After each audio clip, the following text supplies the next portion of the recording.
जीवे सराकी जीवे सराकी जीवे मेरा ढोल सराकी जीवे जीवे सराकी। अस्सलाम वालेकुम नाज़रीन, मैं हूं अली बादशाह। आप देख रहे हैं हमारा यूट्यूब चैनल 56 जहानियाँ।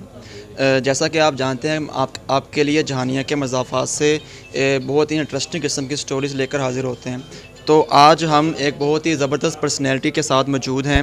उनकी जानिब बढ़ने से पहले आप हमारे चैनल को सब्सक्राइब कर लें और इस वीडियो को आपने पूरा वॉच करना है और आगे शेयर भी करना है।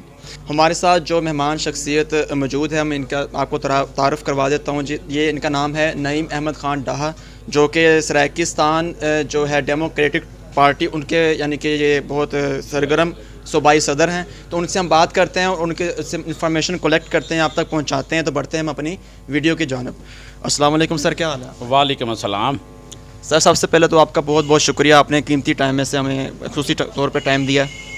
सबसे पहले तो मैं 56 वालों का शुक्रिया अदा करता हूँ कि अल्लाह ताला उनके चैनल को दिन दुगनी और रात चुगनी तरक्की नसीब फरमाए। और चलो इस हवाले से कुदरती आपसे मुलाकात हो गई, तो आप जो मुझसे पूछना चाहें मैं हाजिर हूँ। सर सबसे पहले तो हमारे कुछ नाज़रीन यानी कि जो नए हैं उनको अपना ज़रा तारुफ़ करवा दें। तो आपका इस तहरीक के अंदर सराकिस्तान के हवाले से और दूसरा किस फील्ड्स के अंदर जहानिया के साथ कितना गहरा और पुराना ताल्लुक़ है आपका? सबसे पहले तो मैं आपको ये बताऊं कि जहानिया से मेरा एक जैसे कहते हैं ना होम ग्राउंड, तो जहानिया से मेरी बचपन की यादें वाबस्ता हैं। मैं 8 और 9 तक मैं जहानिया पढ़ता रहा और गवर्नमेंट हाई स्कूल में, जब चौधरी मोहम्मद अली अराई साहब हेड मास्टर थे उस वक़्त मैं जहानिया पढ़ता रहा हूँ। फिर उसके बाद मुल्तान चला गया, फिर अपने आबाई शहर खानेवाल जहाँ बाओजाद का था वहाँ चला गया। तो बचपन ही से अल्हम्दुलिल्लाह मैं 22 साल का था तो चेयरमैन बना था पहली दफ़ा। फिर उसके बाद अल्लाह ताला ने फजल किया, मैं पीपल्स पार्टी का डिस्ट्रिक्ट प्रेसिडेंट बना, शहीद भट्टो पार्टी का। फिर टिकट होल्डर बना। तो फिर एक बदनसीबी समझ लें इलाकाई तौर पे, लेकिन वो नून वाले तो इसको अपनी वो तो मेरी बात को महसूस करेंगे कि फिर एक नून का दौर चला, नवाज शरीफ का दौर चला, जिसमें हमारे सराकी खित्ते का हमारे 23 ज़िला का इस्तेहसाल होता रहा। लेकिन फिर उस वक़्त तो खैर मैं सराकी पार्टी में नहीं था, तो मैं फिर member general council body Punjab एन का मुस्लिम लीग एन का भी रहा और उशर ज़कात तहसील का कोऑर्डिनेटर भी रहा। और अल्हम्दुलिल्लाह अल्लाह ताला ने बहुत ही अच्छे अच्छे अहदों से नवाजा। और किसी ज़माने में उसी दौर में जब नवाज शरीफ और शहबाज शरीफ और उन्हें हर बल्दियाती वो क्या कहते हैं कमेटियों में 3 एडमिनिस्ट्रेटर मुकर्रर किए थे, तो एक मेरा नाम भी अल्लाह ताला के फ़ज़ल में था। हम 3 एडमिनिस्ट्रेटर थे, डॉक्टर मोहम्मद शफीक कम्बो और मैं और एक शफ़क़त साहब थे क्रिश्चियन कम्यूनिटी से। सर जो हमारा ये ख़ित्ता है ये 70 साल से ज़्यादा अरसा हो गया पाकिस्तान को वजूद में आए, लेकिन ये ख़ित्ता जो है महरूमियों का शिकार रहा है शुरू से। तो लोग दावे तो बहुत करते हैं इस ख़ित्ते की महरूमियों के अजाले के लिए, लेकिन काम अमली तौर पर कोई नहीं करता। तो आप समझते हैं इस ख़ित्ते को अलग सूबा बनाना ही क्यों ज़रूरी है? इस पर ज़रा थोड़ी सी रोशनी डाल दें। इसके बारे में बेटा ये तलख हकीकत है, लेकिन मेरी आदत है मैं बात सच्ची करता हूँ। आप साहिवाल से हम स्टार्ट लेते हैं, क्योंकि हमारा जो मीर चाकर खां बलोच रेन था सराकी, वो उसका जो मिज़ार है वो उकाड़ा में है। तो इसका मतलब है कि उस वक़्त हमारे सूबे की सराकी की सूबे मुल्तान की हदूद उकाड़ा तक थी। लेकिन चलो हम उससे पीछे लौट आते हैं साहिवाल तक। तो अहमद खां खरल जो है वो एक मुजाहिद था, वो लड़ता रहा रंजीत सिंह से अंग्रेज़ों से। लेकिन वो भी एक मैं उस बात पे डिटेल में नहीं जाना चाहता, वो हमारे खित्ते के लिए नहीं लड़ रहा था, वो रंजीत सिंह की मोहब्बत में फ़रंगियों से लड़ रहा था।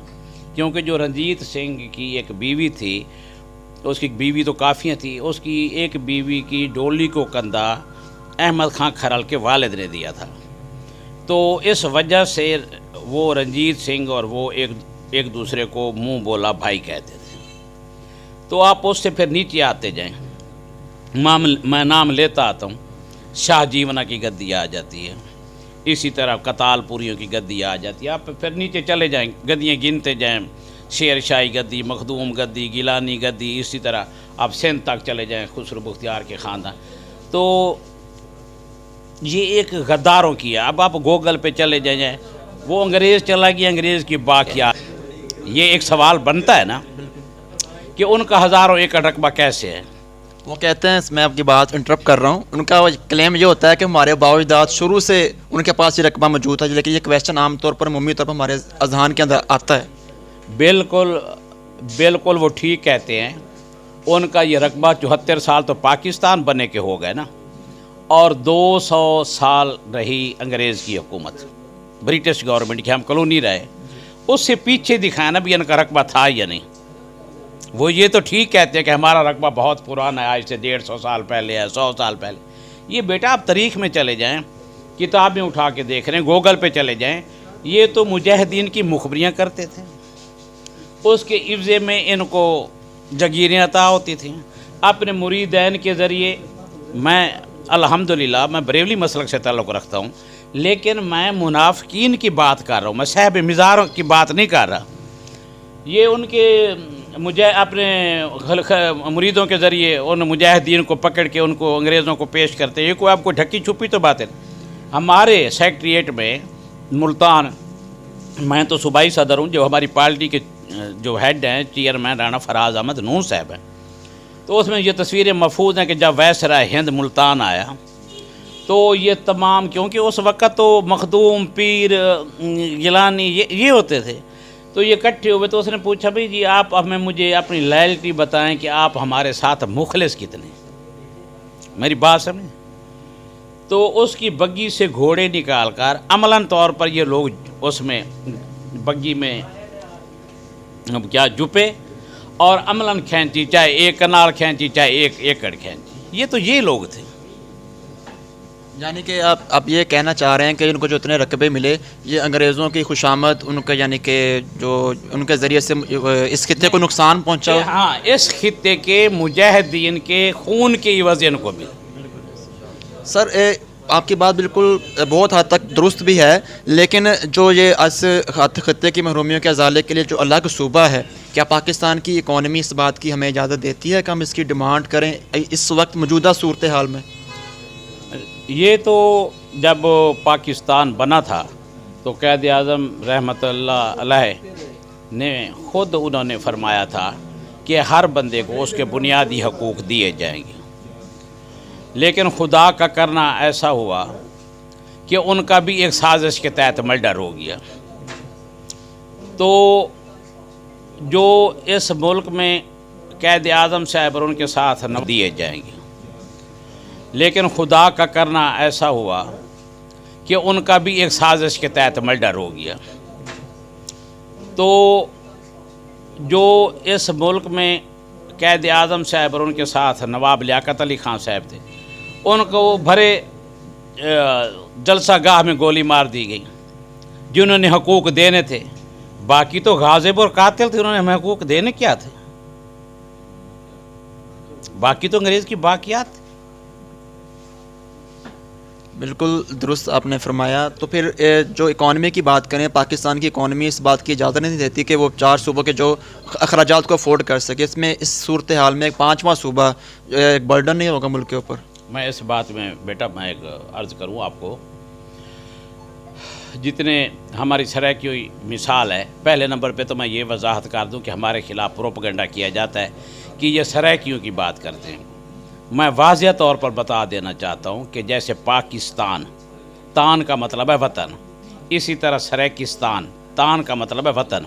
हम कहते हैं कि इन 23 किसी बच्चे का नाम तो रखना है ना। अब बलोचिस्तान में कुछ सारे बलोची हैं, 30% बलोची हैं, बाकी दूसरी अक़वाम है।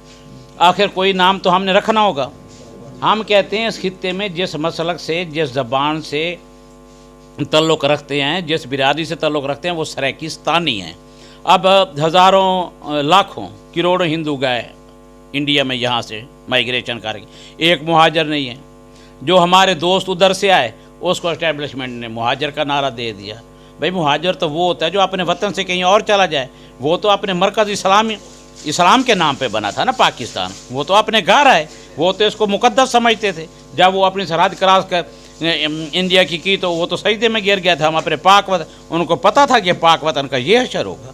और दूसरे नंबर पे हम अपनी, और जिसकी 2-3 नस्लें दफन हो गई यहाँ, वो तो सन ऑफ सैल है, वो तो इस धरती का बेटा है, वो उसको हम कैसे मुहाजिर कह सकते हैं? ये हमें तकसीम करने की बातें हैं, कभी बहावलपुर सूबा के नाम पे, कभी मुल्तान सूबा के नाम पे। हमारा एक ही नारा, ना बहावलपुर ना मुल्तान सूबा, सिर्फ सराइकिस्तान।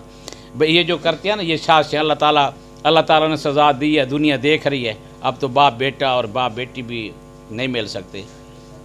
सबसे ज़्यादा जुल्म सराइकी इन 23 अज़ला के साथ, जो सबसे बड़ा जुल्म किया मुस्लिम लीग नून ने किया। 2 तिहाई अक्सरियत पंजाब में मिली उनको 2 दफ़ा।